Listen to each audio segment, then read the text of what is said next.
The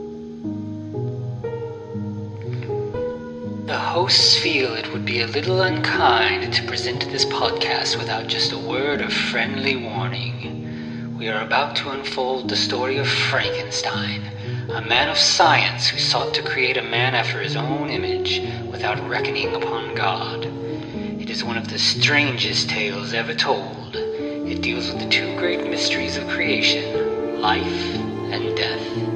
I think it will thrill you. It may shock you. It might even horrify you. So if any of you feel that you do not care to subject your nerves to such a strain, now's your chance to. Well, we've warned you.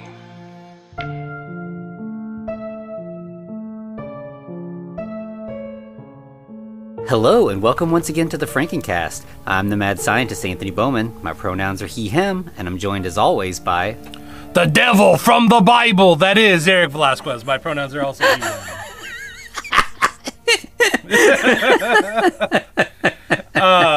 Couldn't have been a more appropriate time. Maybe. Who knows? Yeah, this one, I feel like... I often, when we think about like what counts as a Frankenstein movie, I really think that usually it's got to be science and not supernatural stuff. Mm-hmm. But this one, like, is definitely supernatural. But I think it is still definitely Frankenstein. Oh yeah. I guess maybe just Gothic literature in general, because there's a lot of Faust, there's a lot of the picture of Dorian Gray in here, right, yeah. But there is some very, very obvious Frankenstein, references throughout that make it absolutely worth us talking about, even if it's involving the devil rather than, a mad science lab. It's homage to Gothic literature, right? Oh, for sure, 100%. And all of its facets, or faucets. Anyway, or Faust's. Right? But as you said, we got Phantom of the Opera, we got Dorian Gray, we got Faust. I feel like there's more, but we're missing. Actually, a little bit of Count of Monte Cristo, if you think about it. Yeah, for sure. The revenge doesn't go all the way through, though, until the very end. Spoiler alert. Yeah, and I feel like this movie is just in the past couple years started to get like its due. Mm-hmm. I think a lot of people, it's Brian De Palma, which everyone loves Brian De Palma. Like, people still hold his Carrie as being like the thing that made Stephen King a household name and everything. And, he's done so many great like erotic thrillers and everything. But this movie just does not get the love that it deserves, and or hadn't for a long time. But I think people are finally seeing it as being like a really, really interesting and unique film. Like, still, there's nothing quite like this out there. Yeah, well, honestly, I think it's mainly because they don't see this as a De Palma film. To a degree, it kind of seems more like a sequel to Rocky Horror Picture Show. Isn't, yeah. What is it called? Brain Shocked or whatever? Whatever. Yeah. Bioshock. Yeah, it definitely, there's a lot of, especially in the stage show within the film, it pretty much just is Rocky Horror. Once Beef gets there. Yeah, and his name's Beef. Come on, you have Meatloaf in the Rocky Horror Picture Show. It's pretty clear that they're at least nodding to that. And I think a lot of people probably just see it as a Paul Williams movie. I think he... was heavily involved in the music, and obviously is, sort of, one of our two main characters. Yeah. Well, honestly, they use his voice. They use, Mr. Finley's voice for a little bit, and then they're like, nah, we got Paul Williams, let's use Paul Williams. Right? Yeah, for sure. Yeah. So, in the beginning, though, we get kind of a Rod Serling introduction of Swan and everything he's done, right? Yeah, we get this like weird, like a dead bird logo kind of like spinning towards the camera, and like this voiceover talking about this legendary music producer known only as Swan, and he, he's like a hit maker. Everything he touches turns to gold, and his next big plan is to create this rock palace, this place called the Paradise. Paradise, yeah. And he's kind of like a little bit. Like Phil Spector, Yep, sure is. Especially with like right away we were introduced to this one of his like main flagship bands, this band called the Juicy Fruits. Yeah, that are Yeah, he basically manufactured these guys, and he won't let them die. quite literally. Yeah, they're very like, classic kind of rock and roll group. They've got like several singers. They're all in leather jackets. It's very like, it's very musical. It's kind of like Grease. And that's what these guys are. Like they're 1960s doo-wop musicians. And we get this whole sort of animated thing where they like sing this song, and like the backup singer guys are doing lots of silly little things, like they're smoking, like passing a cigarette around or a joint or something, and then like one of them gets in a fight with somebody in the crowd. One of them tries to make out with a girl on a table. Like it's just, it's very theatrical and silly and fun. Right. By the way, these guys, they definitely know how to put on a show if they're not the best singers of all. Right? Yeah. But yeah, I mean, the song is basically about, I think it's a musician's song for sure, because it's about a musician who basically, to somehow save his, sister, he gets big and famous, but he also gets himself killed to make himself even more famous. Yeah. And it's, this is like a leader of the pack kind of song.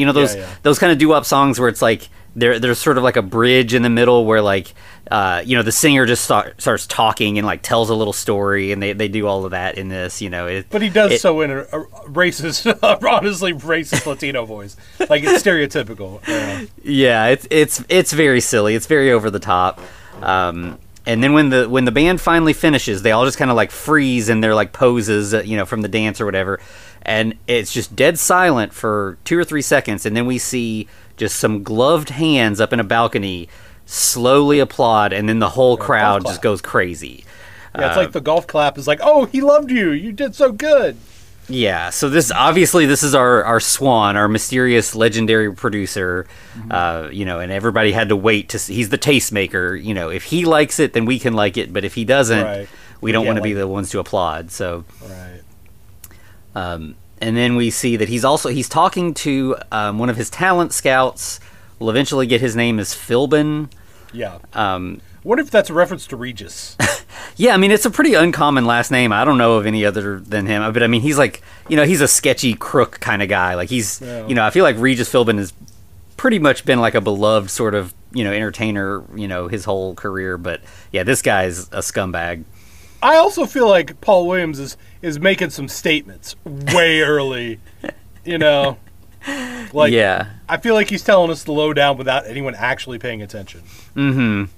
Yeah, I mean, this is definitely an indictment of, like, the darker side of the, music industry machine that just grinds up performers, which, Paul Williams was involved in. I feel like he probably has been, suffered at the hands of, big record company executives in his time. I feel like he knew of Swan before he played Swan. Oh, yeah. And that's kind of what this scene is like. Philbin is talking about, like, he found this girl, he, like, discovered her at like a church or something and taught her to sing, gave her like lessons on how to be like a cool rock star instead of just like a nerdy church girl or whatever. But they put her into this amazing contract, according to Philbin, by the way, basically where they get everything. Then she's like, "Nah, I'm good," and quits effectively. Yeah, and she wants to perform charitable concerts. Right. He uses a racist term, but clearly intentionally here. Like, we want to hate this guy, so we're going to have him say shitty stuff. But like, she's performing like charitable concerts for Vietnamese children and all this stuff. And so he's like, Swan's like, so why are you telling me this? And he's like, I want you to break her. I want you to ruin her life. Well, she also got out of her contract, right? She got the judge to get her out. Yeah. Yeah. So Swan's like, all right, yeah, easy, done. She's gone, and Philbin's like, I mean, she's pretty successful, and he's like, no, yeah, she was, not anymore. Right. Don't worry. Right. He's more like cut her loose, right? Mm-hmm. He's like, we're done with her. Yeah. And while they're having this conversation, we get a scene of a guy outside the venue pasting his name onto the poster for the show for the night. Underneath the juicy fruits. Yeah, Winslow Leach. And we'll as we go in this movie, it turns out almost everybody in this movie, their last name is an animal, and I feel like there's some intention there. he gets eaten up by a swan effectively. So yeah, we have a swan, we have a leech. Later we'll have a phoenix. But yeah, he pastes his name on the poster, and then so while they're talking, he just takes the stage and he just sits down at a piano and starts playing. Like this guy, he's got that hustle. He's just like, I'm gonna make a name for myself no matter what. And it turns out he's got the talent to back it up. He plays this beautiful song. Sings well, and it's this song sort of describing the story of Faust. One love, sold my soul for one love. Yeah. And Swan's like, this might be the music I've been looking for to open the paradise. And Philbin's like, oh, this guy, he doesn't look like he's much of a star. He doesn't have much star power. Yeah, and Swan's like, don't look at the guy. Listen to this music. We can do something with this. We don't need him. We need his music. Yeah. So Philbin goes down and talks to Winslow and tells him that Swan is interested. We want to see the music. We need copies of what you've written here. Yeah, but only your best and brightest, right? We only need the high notes. Yeah, and Winslow's like, it's not quite ready yet. I'm writing an entire cantata based on Faust. It's like a rock opera. And Philbin's like, we just need some of the songs. Like the Juicy Fruits might perform these. This could make you. Oh fuck no! You said the Juicy Fruits. He is not letting the Juicy Fruits touch his music. Yeah, he has integrity. It's a common thing for songwriters to just work as background songwriters and sell their songs to performers. But he, it wants to be a singer songwriter. He wants to give his ideas to the world through his voice. And Philbin's like, okay, yeah, maybe that might happen too. We just need some of your music. We could produce your album. You could be the next big thing. Right. And so Winslow's like, okay, yeah, he hands off some of the music to Philbin, and then we just get a card one month later, and we see the Death Records headquarters building and Winslow going inside to follow up. By the way, I like how he's in his bougiest outfit, of the 70s trench coat, turtleneck, and all that. Yeah. Wow. And yeah, so he goes to the secretary at the front desk, and he's like, I'm Winslow Leach. I'm here to speak to Swan. He said he'd contact me, and I haven't heard from him. By the way, she's definitely a former record store employee, right? Yeah. With just a T-shirt and punk rock and all that. Mm-hmm. I respect her hustle. But yeah, she looks through the thing to find Winslow Leach's name in her little, what is it, the card? Like a Rolodex kind of thing? Yeah, Rolodex. And it just says, do not see him ever. Yeah. And then we just see Winslow being tossed back out onto the street by some bouncers. Swan has it's kind of like Hell's Angels, biker type guys, but they have Death Records, biker patches on the back of their denim jackets and stuff. He does strike me as the kind of guy who would hire a biker gang instead of just actual security. Mm-hmm. Yeah. And so he's thrown out on the street, and then we just see it's that later that night he's hiding in the corner or in the shadows next to the building, and when he sees Swan get in a car, he hops in a taxi and does the follow that car thing. Yeah. And when he gets to Swan's beautiful mansion that we'll eventually find is called the Swanage. Hey. Sure, why not? He goes inside, and the mansion is just full of women. He scales the wall. Yeah. Obviously he knows he's not going in through the front gate, but yeah, so much hustle. This guy is going to do whatever it takes to get his music out to the world. I respect that so much. I do not have that, I feel you. But it's hard to promote your own work. But yeah, this guy, he believes in what he's doing, and that's pretty cool. Yeah. But when he gets inside, there's all these women gathered around, and they're all holding sheet music and kind of singing to themselves. This is clearly an audition with people kind of standing outside, practicing, warming up, getting ready to go. Right. Well, it's a different type of audition. We'll find out here in a moment. Yeah. But he does notice that there is one particular lady that is singing his music, and he loves the way she's singing, and he starts singing with her. We're going to find out this is Phoenix. Yeah, and she, he's like, oh, he starts singing along, and she's like, how did you know this music? And he's like, I wrote it. And she's like, no way, there's no name on this. And he's like, that must be a mistake, but I'm the guy. Yeah. It's an honest mistake from the guy who hasn't returned my calls or allowed me to see him. Right. Yeah. Yeah. So he's like, well, I'll come in with you and we'll clear it all up. Yeah. Some of the other girls auditioning mentioned that like this is for this big number for the opening of the Paradise and everything, and he's like, oh, that's great, this is going to be good. And they're like, but this is just for a backup chorus. And Winslow tells Phoenix like, you're better than backup. You should be out front. And she's like, I don't care, this music is brilliant, I just want to sing however I can. Right, but he does say, listen, if anyone were to sing it, I'd want it to be you, because I don't let my desires influence my aesthetic judgment. So because you're that good. Yeah. And so they call her in, and he goes to follow her, and again we get the biker gang guys that are not going to let him in. And as they're leading her through the door, the camera kind of stays out in the hall, and we see like more of the bouncer type guys throwing her down on this like fainting couch kind of. One lady's couch. getting up. She's getting up off the casting couch after Philbin gets off of her. Yeah, and we hear Phoenix kind of screaming, and then she comes out a few minutes later and is like, this wasn't it wasn't a real audition. Right. And there's this movie. It's funny, like. I think they must have been kind of like fighting with ratings board and stuff to get it out. There's 2 times in this movie where someone says fuck and it is censored. They're both right near the beginning. One of them is earlier with I think Philbin talking to Swan, and then here she says something like he tried to fuck me or something, and like it gets like bleeped, or not bleeped, it just like drops out of the audio.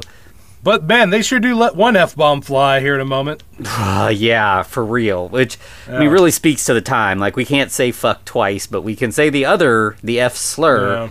But yeah, because she ends up getting let out, and Swan gets tossed, or not Swan, Leech gets tossed out a second time by the biker crew. Yeah, and then we get this big harem. Yeah, we cut to, like, Swan has this giant round bed. There's all these girls laying around in it. And it's like, some of them know the drill. They've been here before. Like, they're in on the casting couch deal. Like, we're going to, sleep our way into these roles and stuff. Even if it's with each other, right? Yeah, because they keep talking about, they're telling some of the new girls, like, Swan, he kind of likes to watch. So, like, he's got cameras all over this place. We should just start playing around. He may come in and join us. He may just watch. Who knows? But this is how you move up in death records. I do like how this kind of signals Swan has eyes everywhere. Like, his cameras are all over the place at all times. Yeah. And then, like, and the room has, like, mirrors all, on all the walls. And suddenly one panel opens and Swan comes walking in. And we finally actually see him for the first time. And this is Paul Williams, of course. Williams. Yeah. However, he also sees that one of the girls is not like the others. One of the girls is actually Winslow Leach in a dress, just continuing that hustle. He's going to do anything he can. And this is Swan uses the F slur on him, like, why are you in a dress? Out of here. Yeah. So he's ejected. He looks again. at him so lovingly when he says it, though. Yeah, he kind of does. And of course, at that point, the girls all kind of swarm Swan, and you know what they're going to get up to. But we cut to Winslow waking up outside the house, beaten and bloody, and there are 2 cops standing over him. Surely they will help him, Anthony. They are good guys. Cops are. Yes. Right. Yeah. This movie said ACAB real hard, and I real hard, real fast, real quick. Yeah. Because they're not interested in helping him, and in fact they're like, oh, we should search you. What are you shouldn't be out here. Yeah, what's that in your purse? Without even looking at it. And one's looking into it, and then the other guy just drops a bunch of crack, or a condom full of crack in there. A balloon full of crack. And then he's like, oh, look at that. Looks like we're gonna have to take you in. So then we get like it's a pretty comedic timing. There's like a quick cut to like a courtroom. And like Winslow is instantly found guilty, and then he's like, "No, life." Right." And he's like, "No, I'm innocent. I've been framed. Swan stole my music." And then another quick cut. Sing, ha ha ha. Yeah, ha, ha, ha. Of course, sing. This is so good. Yeah.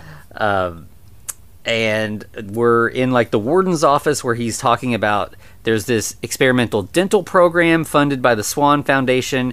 It's completely voluntary, and everybody here has volunteered. And Winslow's like, I didn't. No, I don't want to do that. And he's like, nope, everybody volunteered. You're all volunteers.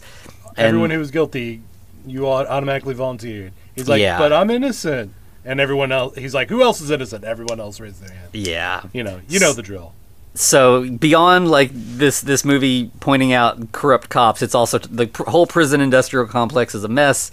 So, it's kind of like state-sanctioned slavery in a lot of ways, and like stuff like this happens. They do medical testing on prisoners, or they did. I don't think there's as much of that happening, but yeah, don't say none, because as much as is that a very accurate statement. Also, though, going back to slavery, turns out they have all the prisoners literally making tiddlywinks. Mm-hmm. Yeah, they've got a factory line. They're making board games and stuff, and that's when we see Winslow on the line, and they mentioned that the like dental program is that they're gonna pull everyone's teeth so that they can't get infections. Right. Well, they're gonna sell the real teeth, right? For dentures. Yeah. So we see Winslow, working on the factory line, and he's got full silver teeth now. He's just got a grill, basically. And there's a radio playing while everyone's working, and they start playing the Juicy Fruits performing the song Faust. And boy, Winslow, does that set Leach off. Yeah, he just loses his shit. He punches a guard, jumps into his ass. Yeah. And like there's like these big sort of like refrigerator box, huge boxes that the board games are going into. He dives into one, it like rolls down a conveyor belt into a truck, and suddenly he just like the truck or the box falls out of a truck in like Times Square or something. He's just like in a busy city street. How the hell did he plan that to be dropped right off in front of Death Records? Right, yeah, it just worked out perfectly. And this time, like, he's just in like a berserker rage. He just like rushes straight into the building, knocks a bunch of guards over, starts smashing records. He gets to a record press and is trying to break it. Right. However, the cop shoots him and he gets distracted and turns on the record press. Mm-hmm. And he ends up getting his head like crushed in the press. But it doesn't kill him. It doesn't kill him just yet. Yeah, so the next thing we see is him like running out of the building, kind of stumbling. There's blood all over the side of his face. He's like, got his hands, holding his face. And we hear all these sirens, and he's just running, and then he just kind of like collapses and falls into the river. Right. So another thing, immediately after that, we get one of the two paper gags. This one, it does the spinning Batman thing, right? Yeah, absolutely. From the 1960s, and on the opening blurb is like the paradise set to open, right? Mm-hmm. And then it pans down to one little blurb. What is it? Something about singer-songwriter Winslow Leach, who was arrested, dies or something like that. Yeah. He died. Like he escaped and then died, and his body was not recovered. Right. Okay, so we know we didn't see a body, so we know what's up. Yeah, absolutely. And then in fact the very next thing we see is like a POV shot where we hear like heavy breathing. We get Vader breathing. Yeah, and whoever this is approaching the paradise. Everyone knows who it is. Right. It's the Phantom / Winslow. Yeah. He goes into the paradise, and it's like bustling. Everything's getting ready. By the way, not hiding at all. Just freaking random people out. Yeah, we see even some of the biker guys are getting scared. So like he's clearly pretty disfigured. He goes into like a performer's entrance. Goes into the wardrobe department, grabs some clothes, and then sees a mask. And if you know anything about this movie, the mask is like the most iconic thing about it for sure. Okay, Anthony, if I remember correctly, you're not much of a big manga reader. Yeah, not so much. Okay, so there's this manga called Berserk. Okay. There's a character named Griffith, which kind of a bird related thing. You should look that up Okay. Just look it up and tell me if it's not related. Or if it doesn't look exactly the fucking same. You could also type in femto if you really want. Oh, yes. I think I may have seen this image before. Yes. Yeah. Very There's similar. no way that's not inspired by this movie. Yeah, I think you're right. Especially with Swan being the little shit that he is. Yeah, the mask, it's silver, it's very bird-like, and the eyes are really kind of like, just really cool looking. Like they have these like kind of cutouts around them and everything, almost like teardrops. Like especially with his one big old like, I don't know, freaky eye. Yeah, it's really great character design. And because this is a De Palma movie, the next thing we get is an extended split screen scene. On one side, we've got the Phantom's POV still. He goes over to like a prop car for the musical, opens the trunk, and puts a bomb inside. Oh, now the juicy fruits are the beach bums, though. Yeah. By the way, their gag is basically they get shifted slightly through each era of music. Mm-hmm. Till the Absolutely, yeah.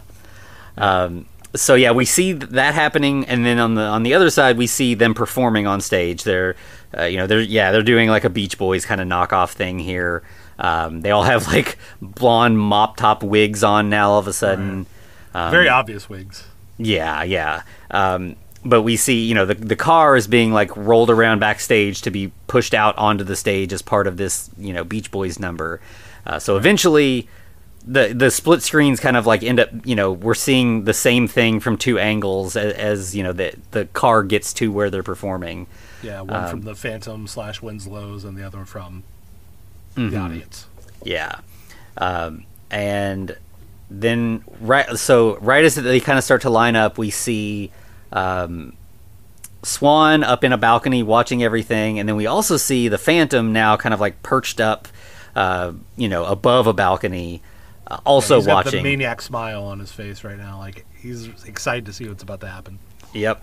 And then the car explodes. Like huge ball of flames on stage, a bunch of people injured and everything. Now, if you would have told me they all died, I would believe you, but I don't think anybody technically died in this. Yeah, because we'll see those guys again later.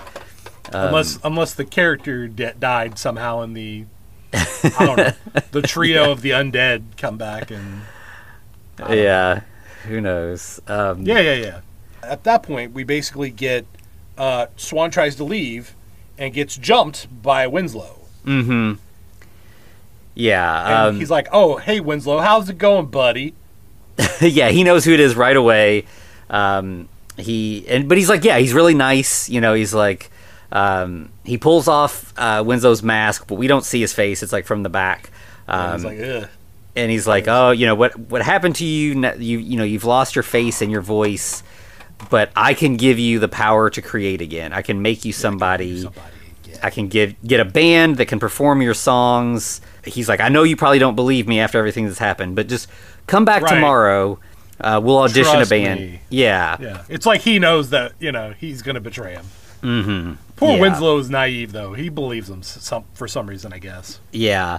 He's just so dedicated to getting his stuff out there that he makes some very bad choices over the course of the movie. To be fair, we'll find out later that if he did anything, it still wouldn't have affected anything.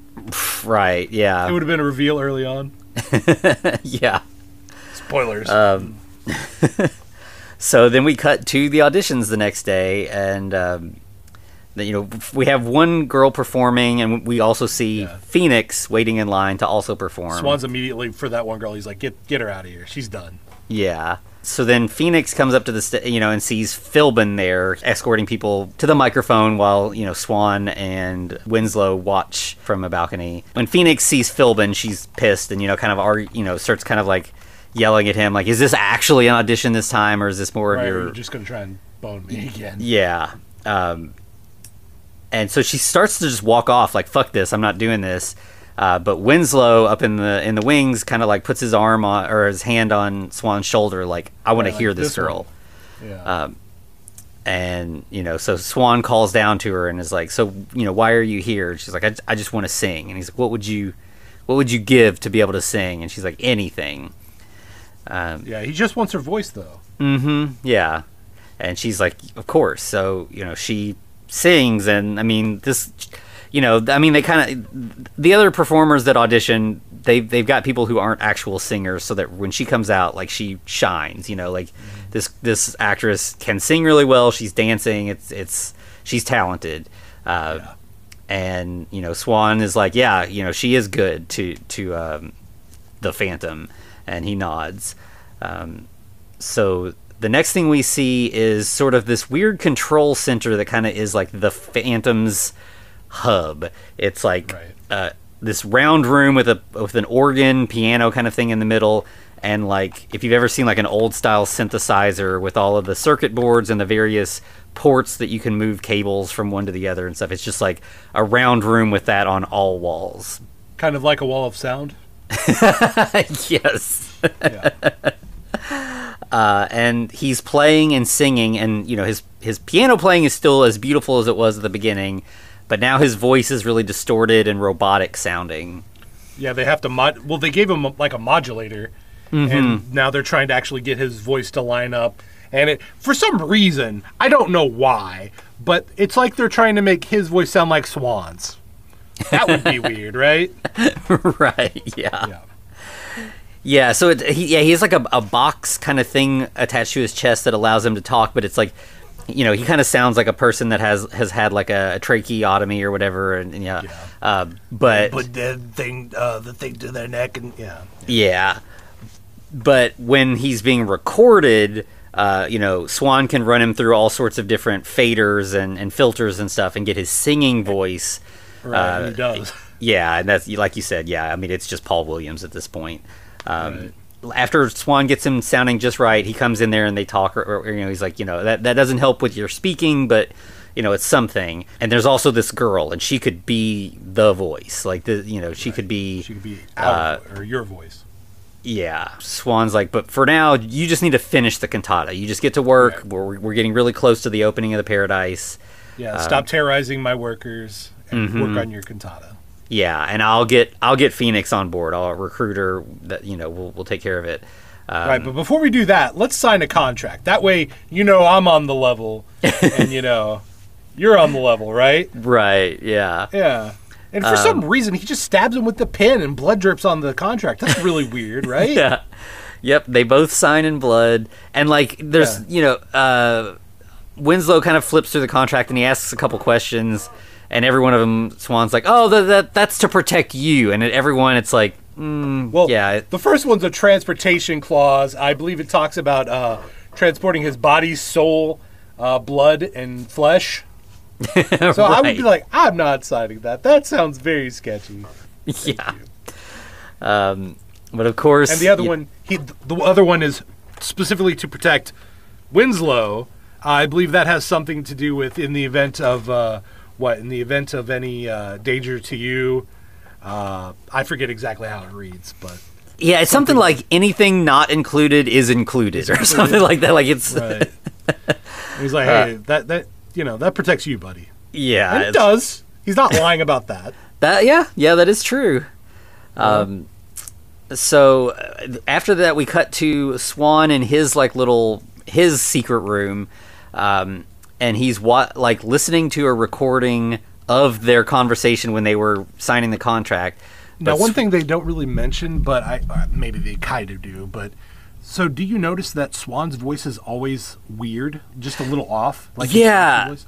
Like whenever he's recording, it's not like the full on multi-layered demon voice that you get in a lot of stuff, but it's a little more devilish. Like it's just not quite normal. Right. And I think that's a reference to some of the stuff we'll find out later. Not explicitly stated, of course, but they're definitely implying some things. Yeah. And I like that. Absolutely, yeah. And the next thing we see is like a sort of extended montage of the Phantom working on his cantata. It's like such a classic montage where you just have images of things flying past him that he's thinking about, it's Phoenix, but also we have clocks spinning and calendar pages here, just all the generic time passing kind of things. Right. And somewhere in the middle of this, we do get one little brief scene. Swan is talking to Philbin and is like, we're gonna push Phoenix back to being a backup singer. She's not the caliber that we want for our main performer for this Paradise thing. Right. And Philbin's like, wait, I thought she was your next big thing, right? Yeah, and he's like, nah, we're gonna find something better. And then we do see another audition. It's really good though. It's funny, yeah. Just the random rock group who's after the like folk singers. Yeah, there's like a guy singing like a country version. They're all singing the cantata songs. The guy singing the country music. Like if you told me that was like an early 90s grunge rock like musician, I'd believe you 100%. Yeah. Yeah. But we finally end on one particular musician. Who's like glam rock artist. Yeah, he's glam rock, metal-ish kind of stuff. I mean, and this is the guy named Beef, and he definitely, I mean, he's got a Meatloaf vibe to him in terms of like how he's performing and everything. And Garrett this Graham is the actor. This is the guy. Yeah. By the way, we didn't mention Jessica Harper as Phoenix, and Jessica Harper is in a lot of stuff, or not a lot of stuff, but as we mentioned earlier, Shock Treatment, the sequel to Rocky Horror. She's also in Suspiria, for those of you who enjoy that. Yes. What else is she in? Apparently Minority Report. Okay. So, yeah, you know. Yeah. And yeah, so this whole audition scene goes right into more montage of the Phantom writing. And then finally we get Swan giving a press conference like out on like a landing strip of an airport. But there's something specific he makes sure that everyone knows. Do not take pictures of me. That's illegal. Yeah, it's really interesting. Like they do a lot where they play with him being like this sort of mysterious figure that no one's ever seen, but also some people do see him. We can't. I guess it's the same. It's the recording. You know, if his voice looks or sounds spooky and weird, you know, it's like the vampire kind of deal. Like his image is not going to look right, so we can't photograph him. You know, I didn't necessarily think about that, but there is elements of Dracula in this as well with Swan. One, we get the reference to Leech, and two, he's draining the life out of all the musicians around him. So, all right. But yeah, so he's announcing, you know, his next big thing. And there's like a coffin standing up next to him as he's talking. Well, he's also saying that, yes, I'm going to be honoring the late, great Winslow Leach, who wrote this cantata about Faust. And this is going to be the big opening performance at the Paradise. It's going to be recorded live and you know, will be released, you know, later on record or whatever. Right. But at the center of all of it is my new discovery, Beef, and the coffin pops open, and well, the juicy fruit / beach bum / the undead let Beef out. Yeah, and Beef is also he's like kind of in silly kind of goth makeup, you know, lots of black and white stuff, and I think he has like a skull painted on his cheek or something. Yeah, it's kind of silvery. But is it like a lion's roar he lets out? Yeah, it's very silly, and.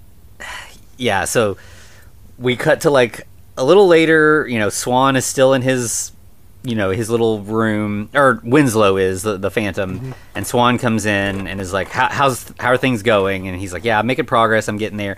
And he gives him a bunch of drugs, like, you know. Right. What do you want for breakfast? Have some speed, you know, keep working. And when he, you know, Swan's like, I'll leave you to it, he goes outside. And some of the biker gang guys are bringing in a bunch of bricks, and he's like, he's almost ready. It's, you know, not quite time to do that, but we're getting close. He's gonna amontillado him. Yep. Amontillado. Yeah. And then we see like rehearsal stuff happening. Beef is like on stage performing, and like everything is like in kind of a too high register. He keeps like his voice is kind of blowing out, and he's like, this is all scored for a chick, man. I can't hit these notes. Right. Well, we also, I guess, I don't know. Is this Garrett Graham? I don't think is homosexual, but the character of Beef is clearly homosexual coded. Yeah, oh yeah, absolutely, yeah. Especially at this point, because gay coded, I should say, probably. Yeah, that would probably be better. Yeah, because Swan says something like, "I think you can do it. You just keep working at it. Like you're better than any bitch out there." And he's like, "Honey, you don't." Yes, I am. yeah. Like if you hadn't caught it yet, that line really sells it. And then so he does try again, and he ends up like.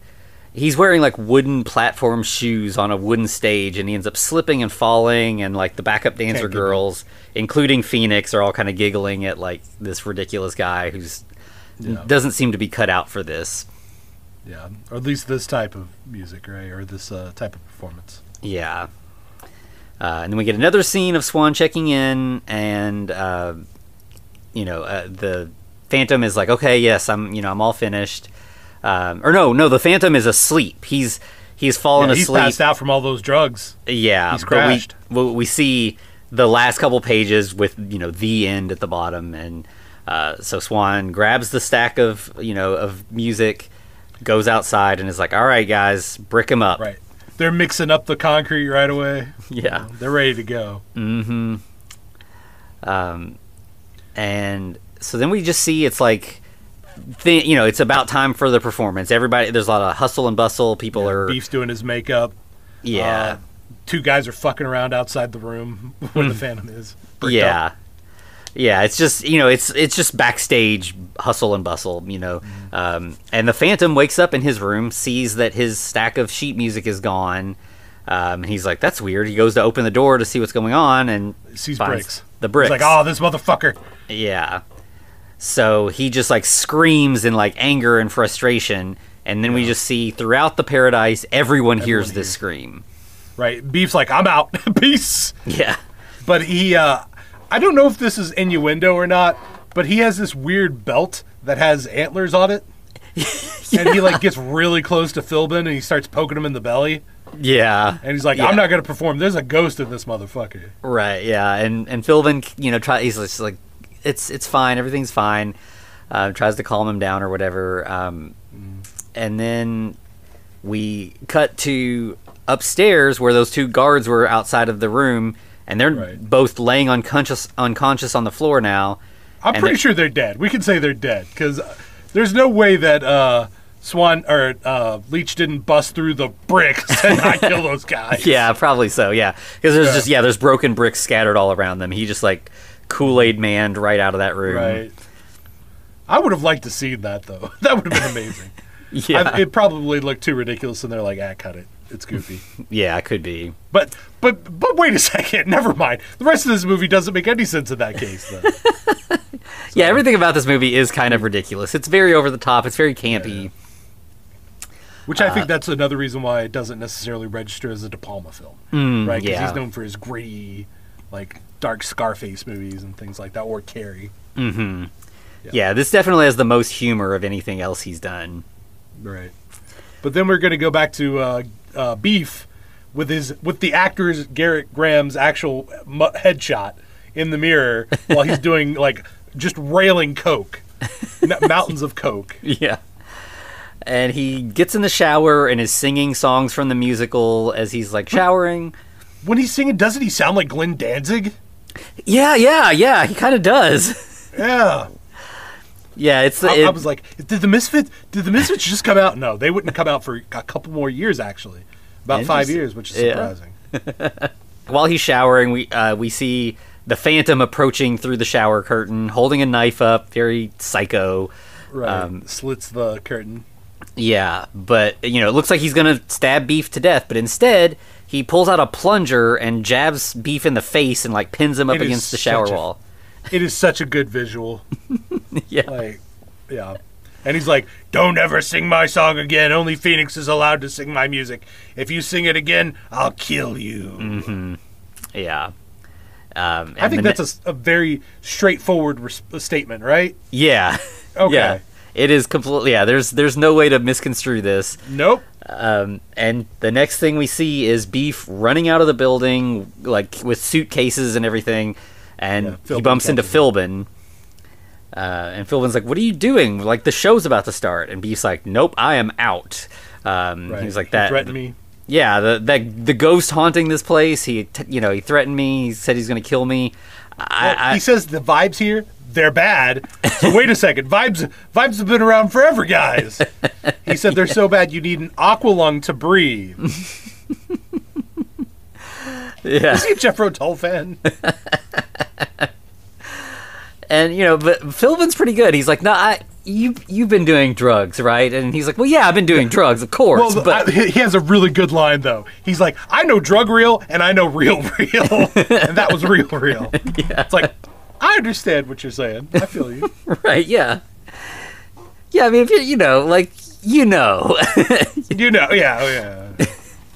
If you're looking at the wall and it's all swimmy, the wall's not actually swimmy. It's nice, Yeah. But, If the ground you're laying on turns into water, it's not really water. But you still try to swim. Yeah, Just have absolutely, fun. right. Yeah. But Philbin's not having it, and he's like, "You're gonna perform," and he drags him back inside.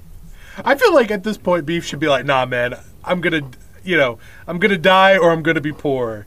I'd probably choose poor." Yeah. Yeah. But we cut right from that to the performance. This, again, really kind of leans into, like, the Gothic thing. The original Frankenstein. Like, the set is, like, very impressionistic. It's very, what was it called? The German Impressionist. Mm-hmm. And then you also have a bunch of nurses. Like, they're kind of hot, almost 80s nurses, so, Mm-hmm. And they've got these giant sewing needles, and they're just jabbing in and out of something. Yeah, because the Undead band, they're doing like the opening song, and their guitars have like big like scythes sticking out off the headstocks. Yeah. They're bad as shit. Yeah, they're really cool, and they're like they have plants in the crowd, and they're like pretending to, they're like cutting off arms and legs and heads of various. I'm not gonna lie, if I went to that concert, I would be losing my shit. Mm-hmm. It would be amazing. Yeah, I mean, it's cool. It looks like, like Alice Cooper type shit. Mm-hmm. Not quite Gwar level insanity, but like, they're, No. Proto-Gwar, maybe. Yeah. But so they're collecting all these various body parts and they're dropping them into this big, kind of sort of see-through but opaque coffin where the nurses are sewing. And then the whole thing gets kind of like raised up. And we see like a neon sign of a lightning bolt touch the coffin, and then it comes back down, and out pops Beef with like Frankenstein. As the coffin's going down, we see the Phantom getting lifted up, right? With the sandbags. Yeah. Well, that's fun. So yeah, when the coffin sits down, Beef pops out, and this part is very, very much like Rocky Horror Picture Show. Yeah. Salutations from the other side. Yeah, and he's got like Frankenstein stitch makeup on his wrists and waist and neck and everything, and the crowd's going crazy. I mean, it's very cool. Everyone's having a good time. But then, as you said, the Phantom's now up in the in the rafters, and he causes that neon lightning bolt to fall down, and it crashes into Beef. He like aims it directly at Beef. Mm-hmm. And he gets electrocuted and like kind of screams in this like operatic way as he's like dying, and then he just bursts into flames and falls over. Everyone thinks it's amazing. Yeah, the crowd's going crazy. This just looks like the best stage show ever. It's awesome. Except for Philbin's like, oh shit, that dude just got hit by a lightning bolt. Yeah. So Philbin wisely runs into the dressing room and grabs Phoenix and is like, "Get out there! You're singing the next number." And she's like, "That guy just died. I'm not going out there." And he's like, "No, that guy died because the Phantom wants you. You're safe, and if you don't go out, just more people are going to die. So get out there." So he finally figured it out after he basically got Beef killed. Yeah. And so she comes out, and the Phantom is still up in the rafters. He gets a spotlight and aims it on. He kills the guy to get the spotlight. Yeah. And so Phoenix he's got comes a couple out bodies already. Right. Yeah. I mean, he is not afraid to just get his hands dirty. Nope. And we get this scene of Phoenix singing, and it's it's beautiful, and she's in the spotlight, and the crowd. The previous song is like a really like rockin' number, and the crowd is like cheering and clapping the whole time. But here the crowd is silent as she's like kind of singing this more ballad kind of song. But then when she gets to the end of the song, they just erupt in applause. Well, not only them, but Swan and the Phantom give her a round of applause as well. Mm-hmm. And the next thing we see is her going back into the dressing room. She sees a card that says, like, to my new star, and she's opening it up, and Swan strolls in and is like, congratulations, like, you've got a big future ahead of you. Well, she's like, hey, how is Beef? Like, she didn't really know he was dead. And Swan's just like, hey, he's dead. It's fine. But I'm not worried about that. I'm worried about you. How are you doing? Yeah, it's time to start making plans for your future. And she's like, I'll do anything. I want fame. I want to sing for the world. And he's like, all I want is your voice. And she's like, okay, yeah, is that all? And he's like, no, let's go back to the Swanage to celebrate. And she's like, okay. Yeah, have a little party. Yeah. So, I mean, she gets, go ahead. Yeah, she wasn't going to sleep with Philbin, but Swan, maybe so. Maybe. Like, yeah. He's a little bit higher on the totem pole, right? Right, yeah. Yeah. But apparently they run into a wall of her brand new groupies. Mm-hmm. Yeah, so Swan leaves and he's like, meet me in the car, but she can't get out now. So she's kind of like trying to figure out what to do. And the Phantom comes down from like a staircase above her and grabs her and drags her up the stairs. Right. Well, he kind of waves her over, and when she gets close enough, he snatches her and runs her up, right? Yeah. Which obviously kind of freaks her out. And then we also see the crowd outside is chanting and cheering as they cart Beef's body off. Yeah, they're like carrying the body out, and can we call him roast beef?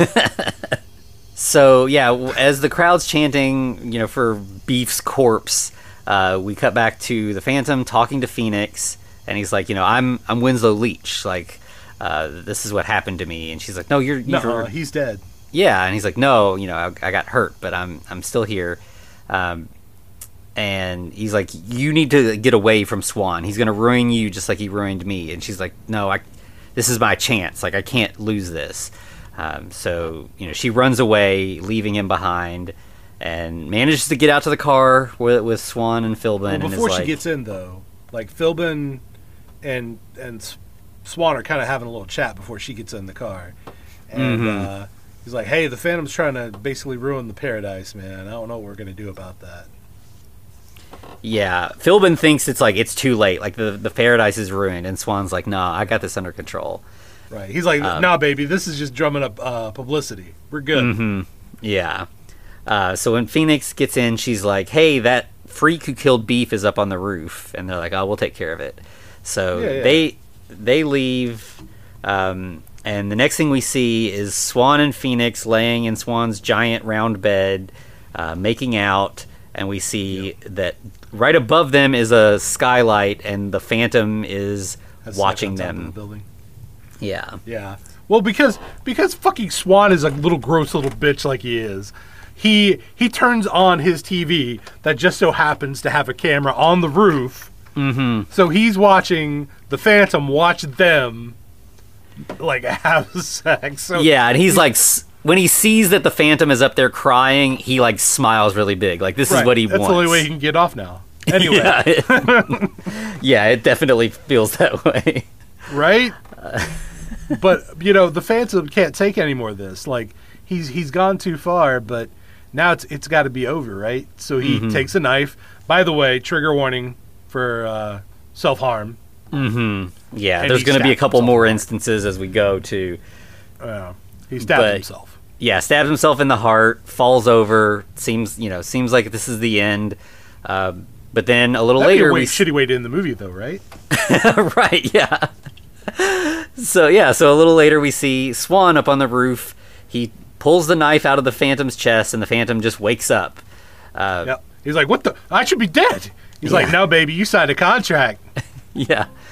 And he's like, "Your contract terminates with me. So you can't die as long as I live." And so the Phantom's all right, fine. And he stabs Swan then with the knife. He's like, oh, yeah, I made a contract, too. We're good. We're good. Forever, baby. Yeah. We ain't never going to die. Right. By the way, okay, so let's talk about this. How shitty is Swan that he knew that Leach was going to live forever and still tried to fucking immure him? Right, yeah. That's even worse, right? Yeah. That awful little bastard. Anyway. But I love Paul Williams. He's great. Yeah, he's so good in this, too. Yeah. Like, he doesn't usually play someone this, like, villainous, but it really works. Yeah, but then we get the second paper spin of the movie with the title Love is Strange, Swan and Phoenix getting married at the Faust finale. Mm-hmm. So this is like a 2-night event that's being televised, I guess? Yeah, it seems that way. Okay. So we're back to, like, backstage, you know, all the preparations underway, everything's all exciting. We have groupies backstage, and then there's this lady that they kind of describe her as being like an old lady. She did not seem old to me. Right. Well, people are also trying to get pictures of Swan again, and they're just like, nope, no pictures. Mm-hmm. That's not happening. Yeah. But this lady says that she dated Swan when they were in school, and that he... 20 years ago. Yeah, 20 years ago, and he still looks the same as he did back then. Right. She pulls out the locket. It's just Paul Williams, and then the actress without the old age makeup on. Huh, so that's weird. That's really weird. After we learn he's immortal. And in fact, the next thing we see is the Phantom. He's in Swan's, like, secret room, and, you know, Swan's, as we've said, he collects video recordings of everything. So the Phantom is, like, looking through all these different reels, and he plays this video of Swan in a bathtub, documenting his suicide. His own suicide. Yeah. Whoa.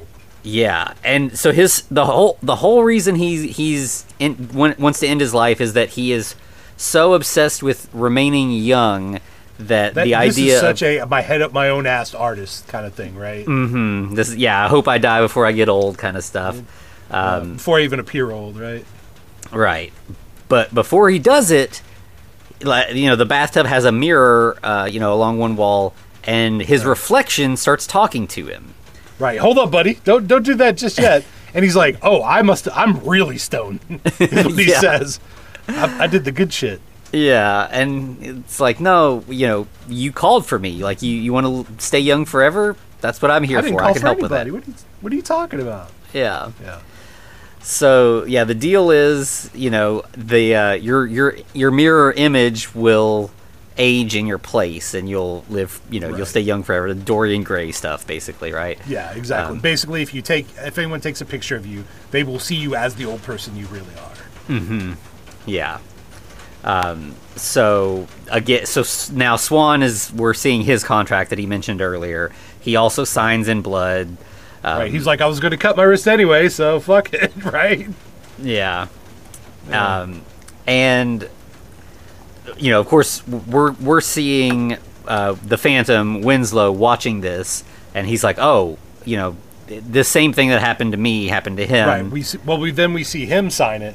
Then we see someone else sign a contract specifically for her voice, Phoenix. Yeah. So she's signing, like, a wedding contract, you know, till death do us part. Right. And we cut straight from that to Swan talking to Philbin. Yeah, he's like, you're going to be the priest for tonight, buddy. Yeah, he's doing, like, a bishop's, like, big, you know, hat or whatever. And the idea is Phoenix is gonna be assassinated right as she says, "Till death do us part." And what, Philbin's isn't it supposed to be "I do"?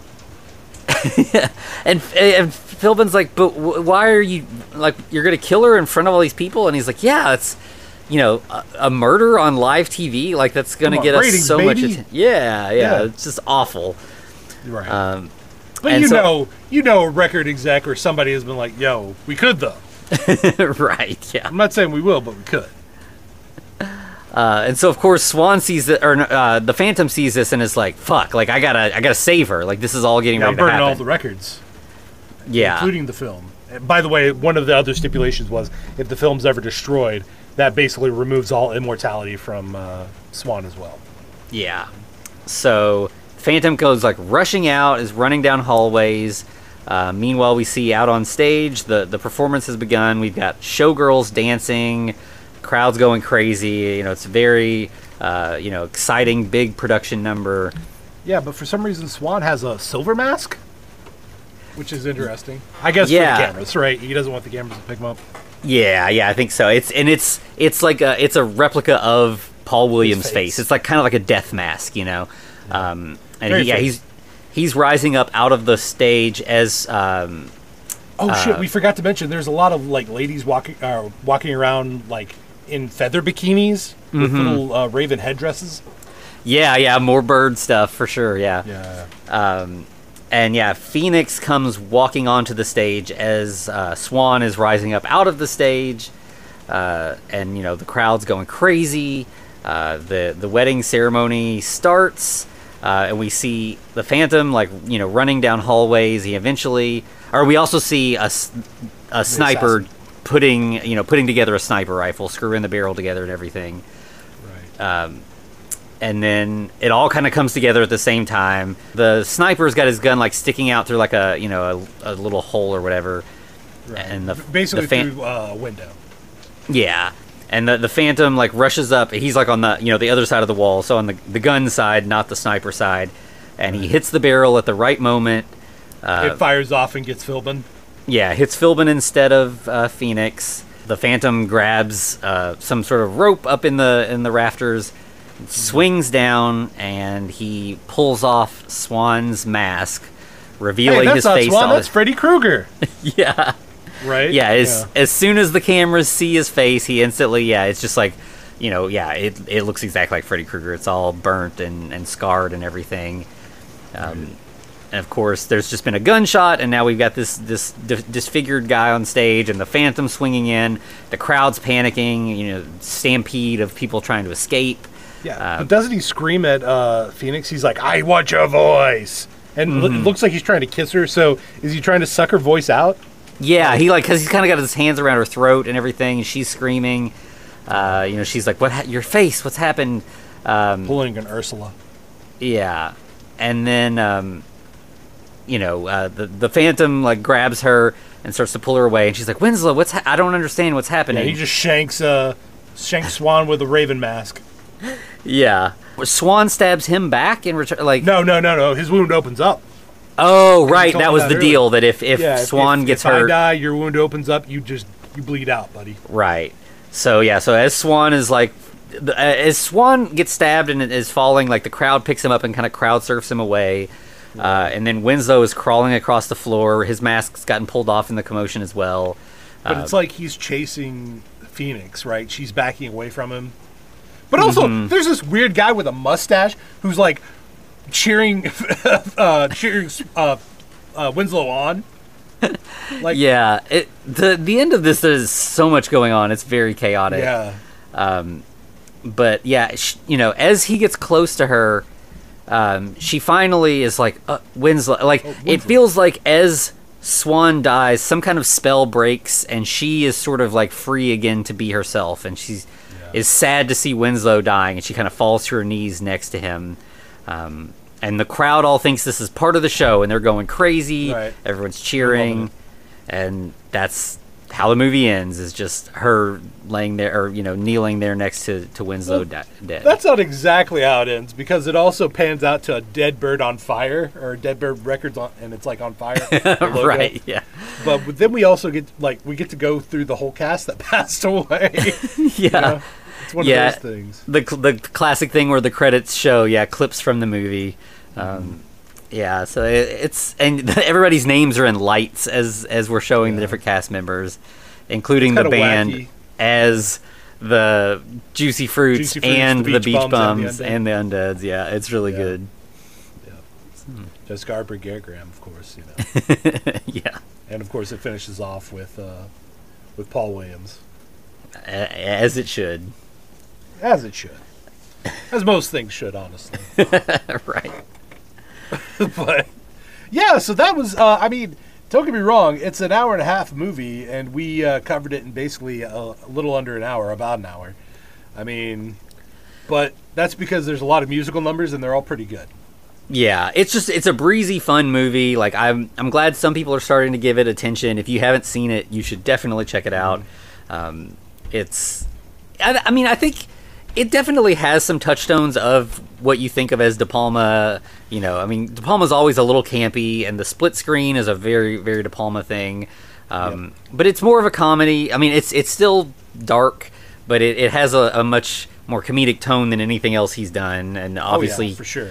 The musical thing is pretty unique.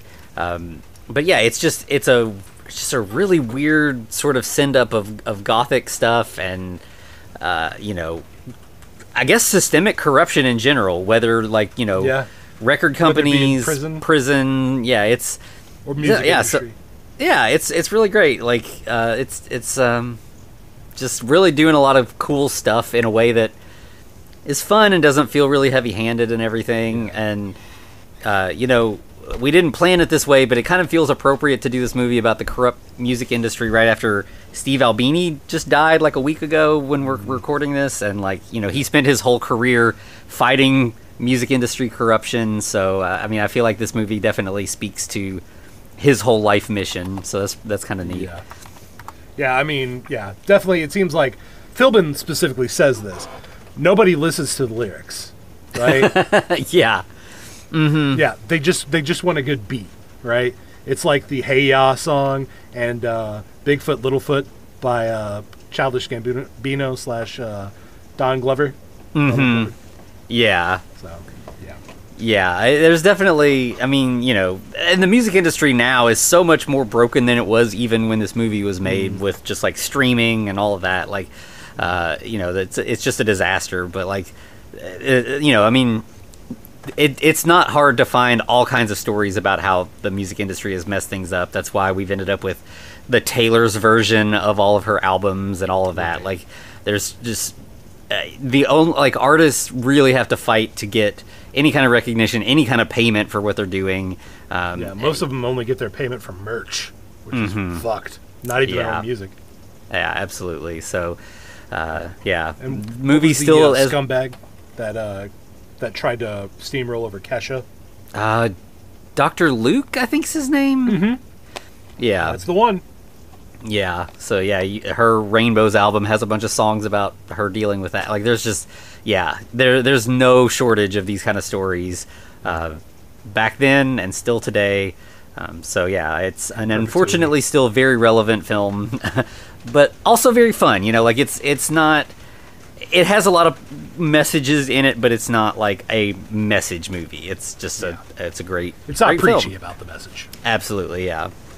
Yeah, absolutely. All right. Well, anything else we got to say about it?